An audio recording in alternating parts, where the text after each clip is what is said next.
जो हजरत ने बोल दिया मेरे को एक बार, हजरत ने मुझे क्या बोल दिया आपने सुने नहीं आपने? मैं थोड़ा सा बोल देता चलो जल्दी से यूं कर देंगे। हजरत ने बोले घबराओ मत, मैं हूं, वो जो हूं बोले ना हजरत ने, तो ये जो निकल गई ना हूं अल्लाह हु इधर से चलो।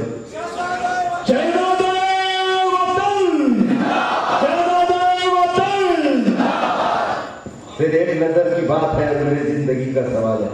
बचपन में मैं छोटा था तो मैं बयान देने को बहुत डरता था और मेरे को थर होता था। मोदी सिंह को देख के याद आती मेरे को मेरी, कि कोई भी ऐसा करा कि मेरे को याद आती कि मैं भी ऐसी था पहले। बहुत छोटा था मैं, बोले हजरत ने बोले बयान तो बोला मेरे को नहीं आता, भरी महफिल में बोल दिए हैदराबाद में भी मला नहीं आता मेरे को, पसीना छुटका मेरे को बैठे बैठे ऐसा कर रहा। हजरत क्या करो, हम देते बोले तुम बोलते जाओ, हम देते जाते तुम बोलते जाओ, हम देते जाते। जब बोला 1.5-2 घंटे रिकॉर्ड है आदमी की सीट, लोग कई जमाने तक सुनते रहे वो बयान। छोटे बचपन में वो हजरत दे रहे थे। यहाँ पर भी है तभी इनके नजर का सत्ता है जो उन्होंने मैं हूँ, ये हूँ का सत्ता है। एक बात याद आ गई जिंदगी तौर पे वाकई आप खुश हो जाएंगे बोल के सुना रहा। मिस्र में खैर पड़ गया, मिस्र में खैर पड़ गया था, यही मेरी चाहता। तो खैर पड़ गया तो सब लोग मिलके नमाज़े इस्तिस्क़ा पढ़ते, मालूम है ना? खैर पड़ गया तो सब लोग मिलकर नमाज़े इस्तिस्क़ा पढ़ने गांव के बाहर जाते नंगे पैर और खुले सर पढ़ते हैं, खुले सर और नंगे पांव। हाँ वो मसला मेरे को नहीं मालूम करके पूछा है बाबा साहब। 72 जो गांव है यहाँ के आजू बाजू, वहाँ के उलमाओं के सदर है। तो मैं कुछ भी रहा तो मैं तो इनसे ही पूछूंगा ना। अपन गलती कर सकते हैं, ये बहुत बड़े उलमा है, उलमा गलती नहीं करते, उन्होंने सोच समझ के बोलते, इसलिए पूछा नंगे सर भी पढ़ते क्या? तो नंगे सर और नंगे पैर मिस्र में लोग जिंदगी तौर पे बात याद आ गई हजरत की। वो जो हूँ हुई ना तो मेरे दिमाग में हूँ होगी, वो बात याद आ गई। तो नमाज इस्तिस्क़ा के लिए लोग जा रहे थे गांव के बाहर। 1 दिन होगा, 2 दिन होगा, 3 दिन होगा, 4 दिन होगा। रास्ते में एक झोपड़ी रखी थी, उसमें फकीर साहब बैठे रहते थे। रास्ते में एक झोपड़ी लगती थी, उसमें फकीर साहब बैठे रहते थे। वो रोज देख रहे थे 1 दिन होगा, 2 दिन होगा, जा रहे लोग खुले पैर, नंगे पैर खुले पैर, रोज जा रहे आ रहे 6 दिन हो गए, 7 दिन हो गए। 7वें दिन वो फकीर साहब ने रोक ही दिए कुछ लोगों को, अरे रुको कहाँ जाते रहते बोले तुम? अरे बोले हजरत तुमको नहीं मालूम क्या पानी का खैर पड़ेगा, तुम्हारे पास है क्या? बोले हाँ है मेरे पास। पानी का खैर पड़ गया, सब बकरियां जानवर सब मरने को आ गए। हम नमाज़े इस्तिस्क़ा पढ़ने को जा रहे हैं कि अल्लाह ने पानी बरसा देगा, तुमको नहीं मालूम? नहीं बोले बिल्कुल नहीं मालूम। सारा गांव रो रहा। बोले काय के वास्ते? बोले पानी के वास्ते। वो बुजुर्ग ने बोले इतनी सी बात?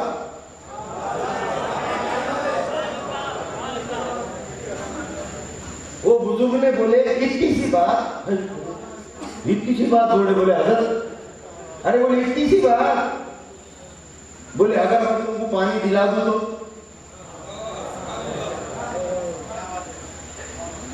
तो बोले ऐसा हो सकता? बिल्कुल बोलो, बोले इतनी सी बात? बोले जरा दिला दो। उन्होंने जा नमाज दिए, जा नमाज बिछाए, 2 रकात नफिल नमाज पढ़े, दुआ करे। अभी दुआ कर रहे थे, आधी दुआ उनकी छम छम छम छम, दुआ खत्म। पूरे लोग भीगते हुए घर को गए, पूरे लोग भीगते हुए घर को गए। पानी रात दिन चालू, नदी नाले एक हो गए, लोग बारिश से परेशान हो गए। सारे लोग बारिश से परेशान हो गए। अरे हम क्या करना? चलो बोले वही फकीर साहब के पास। गए वो फकीर साहब के पास, बोले हजरत बहुत पानी होगा, रोक दो। बोले इतनी सी बात, क्या बोले? शाह सलीम जी साहब आप है बैठे हुए, मेरे को दिख रहे नहीं, तुम थोड़ा वो सोफा है अंदर अंदर, कोई बात नहीं, आप ठीक है ना, बस होगा। फिर अली शाह साहब के ऊपर ही, हाँ हाँ है देख लिया मैंने, है बैठे हुए। ये जो सामयिक गुस्से जो ऐसे मुतासिर कर देते, इनके चेहरे तो अच्छी अच्छी बातें निकलती। शाह निजाम बैठे हुए, इदरीस अली शाह साहब, सादिक अली शाह, सारे शाह साहब को देख के खुशी होती, मेरे पीर का जलवा बैठे हुआ है। क्या बोले उन्होंने? इतनी सी बात, निकाले जान नमाज, 2 रकात नफिल नमाज पढ़े, दुआ करे, रुक गया।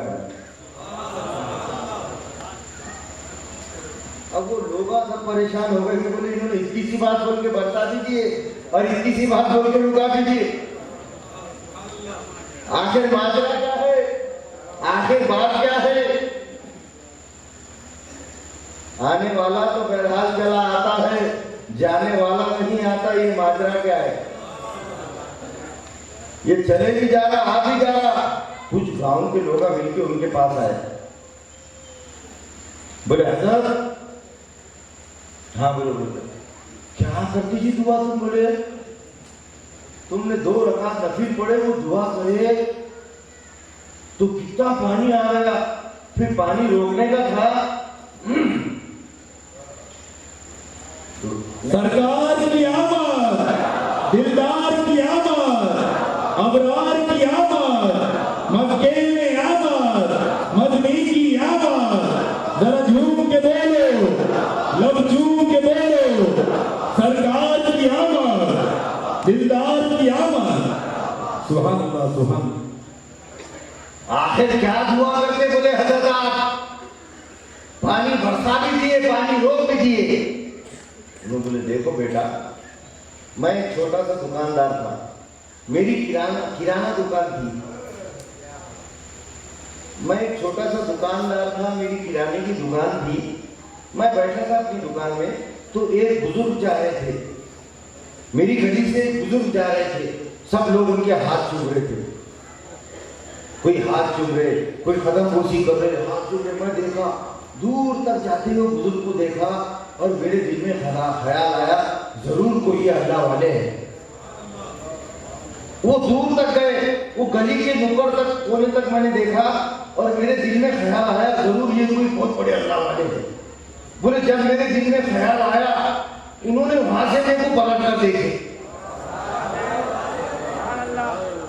उन्होंने वहां से मेरे को पलट कर देखे, बस उनका देखना था, मेरी दुनिया बदल गई, मेरा हाल बदल गया, मेरा ख्याल बदल गया, मेरा माहौल बदल गया।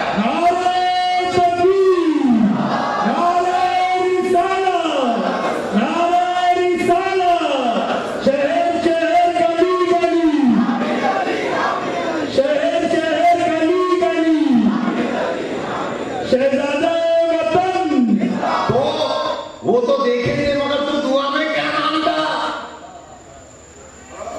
क्या बात है? तो बस वो तो देखे थे उन्होंने, मैं अल्लाह से यही मांगता, मौला उस नजर का सदका, मौला उस नजर का सदका, मौला उस नजर का सदका जो मुझ पर पड़ी थी, मौला वो नजर का सदका दिला दे जो वो अल्लाह के वली की मेरे पर पड़ी थी। हमारी दुनिया बदल के रख दी, नजर का मिलना हुआ बहाना, इधर ये नजरें मिली किसी से, इधर ये नजरें मिली किसी से, इधर ये दिल बन गया दीवाना। बस यही बात है। हजरत में बोले मैं हूं, ये जो तालीमात हो रही है ना, तुम बोले हजरत इतना कहां से बोले, देखना थोड़ी मैं नीचे तुम्हारी तरफ देख के बोला, इधर से मिलते जा रहे हैं। वो नजर का सदका था, ये हजरत वतन का सदका है।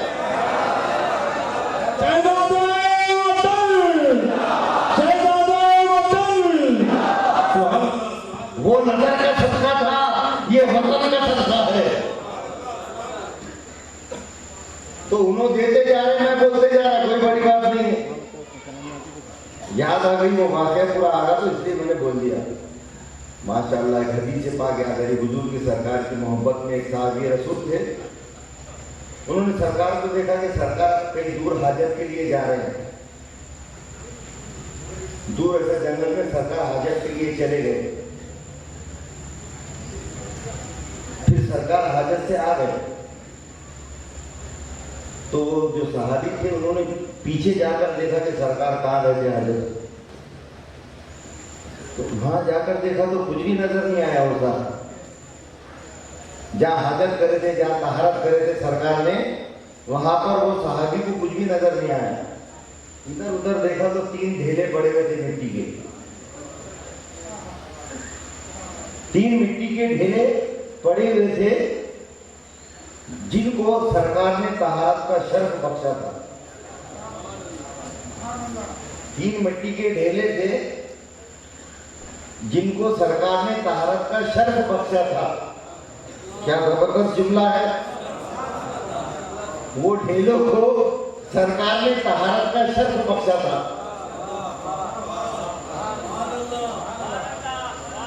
अब ये सहाबी देखे उठाए हाथ में लिए, सूंघे तो उसमें मुश्क की खुशबू आ रही थी, कस्तूरी की खुशबू आ रही थी उसमें। वो साहबी ने क्या वो ढेले लिए और अपने आस्तीन में लपेट लिए सब 3 ढेले, और घर को चले गए। और जब भी मस्जिद नबी में जुमा के दिन जाते, वो सहाबी वो ढेले अपने साथ अपने दामन में छुपा के लेके जाते। कहीं है कि कोई हदीस में कोई इसमें कहीं लिखे हुआ है ना, दलील है कि कोई अरे पेशाब के ढेले जो रहते उसको मस्जिद में लेके जाते क्या?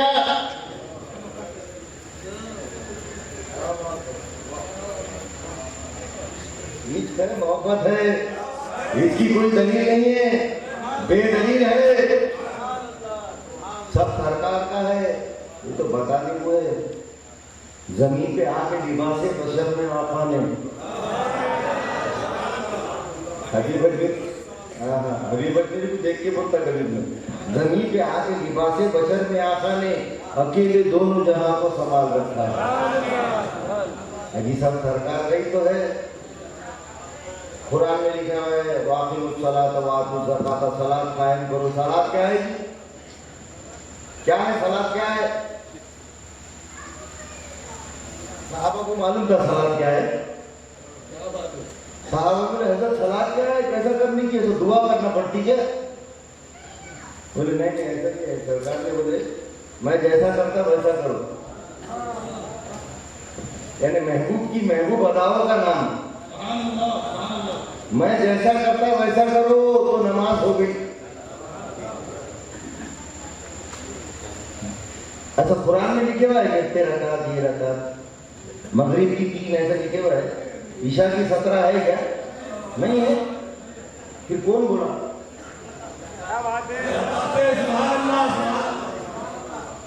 नमाज क्या है? तो सरकार ने जो बोले वो नमाज है।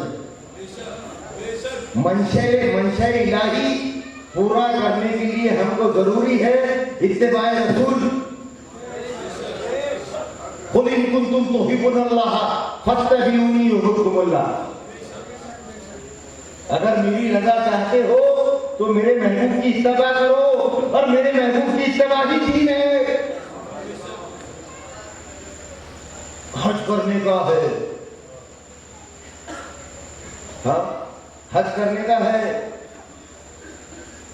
तो कैसा हज करो? बोले साहब ने अलग से याद आ रहा, मैं वो 3 ढेलों का बोलूंगा अभी मैं।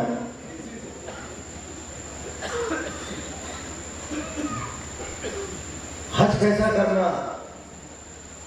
तो कैसा करना? तो सरकार ने जो ले वैसा करना। उम्रा करके आए ना फखरुद्दीन पटेल तुमने, और कई लोगों ने हज करके आए। हमारे डॉक्टर साहब भी गए थे, डॉक्टर इकबाल साहब हज को गए थे क्या? हज को गए थे ना डॉक्टर इकबाल साहब, हज को गए थे ना, माशाल्लाह। अब कैसा करना? 7 चक्कर काटना। ये कौन बोले? कुरान में नहीं लिखे हुआ है क्या? लिखे हुआ? अरे बाबा साहब 72 उलमाओं के सदर जरा हमको भी तो कुछ खबर कि 7 चक्कर मारना कुरान में है क्या? शैतान को फतरे मारे डॉक्टर साहब, कुरान में लिखे हुए हैं। अरे बोलो ना, है क्या? अच्छा, अरफात के मैदान में 9 तारीख को ही जाना, 8 को गए तो नहीं चलता डॉक्टर साहब, क्यों? अब पूछ रहा मैं शर्त, अगर 6 को गए तो, 5 दिनचर्या को गए तो फिर कितने तारीख को जाना पड़ता? क्यों? क्यों?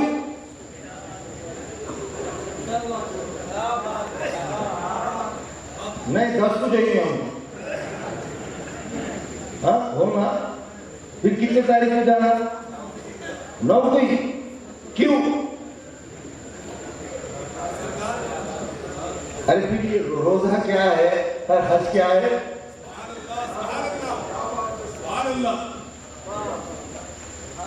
ये बात जरा बाद में बोलने की बहुत भारी है, इसकी बात की वो सुना देता, मुझे याद दिलाया नहीं, ये आप इसको शॉर्टकट कर देता मैं, क्योंकि बहुत आखिरी में बोल रहा हूँ, मजा है ना उसका।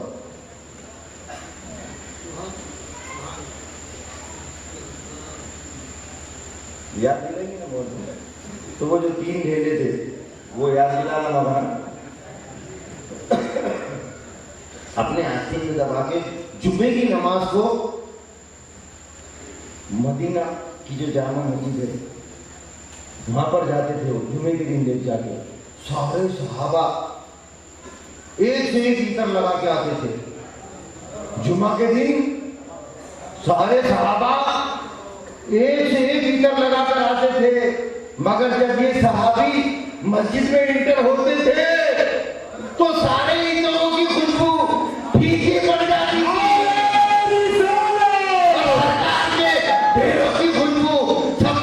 हो जाती थी।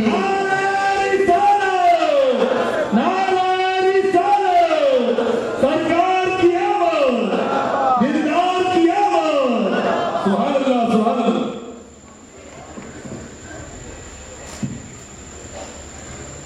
सारी खुशबुएं फीकी पड़ जाती थी, मगर सरकार ने जिसको शर्फ बख्शा था,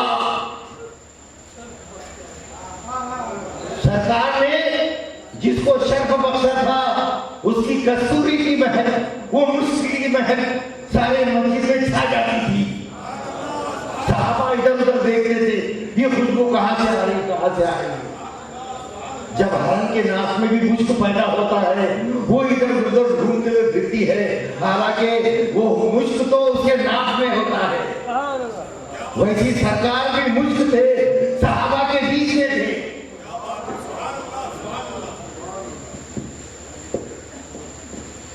अब एक जबरदस्त पॉइंट, और वो पॉइंट में भी एक पॉइंट, बात ये है कि हमने कई बार ये वाकया सुने और हर मुबल्लिग से सुने।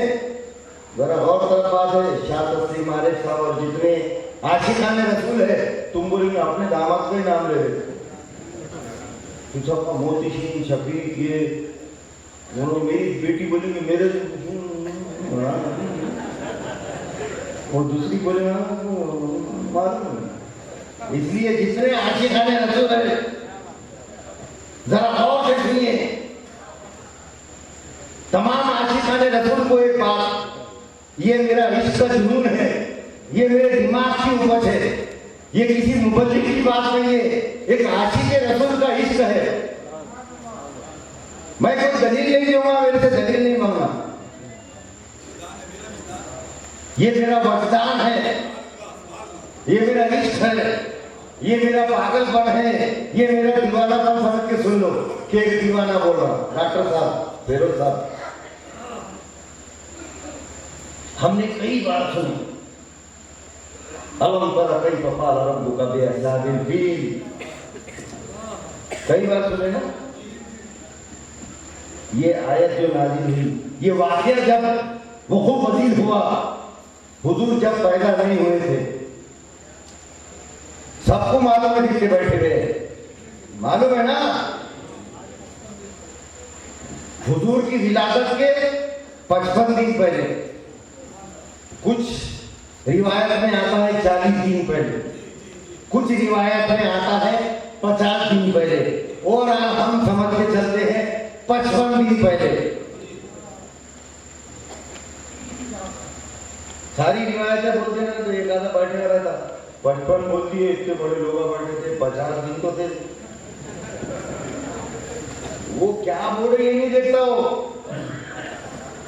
क्या बोल रहे उसको क्या बताना चाह रहे हैं, क्या समझाना चाह रहे हैं।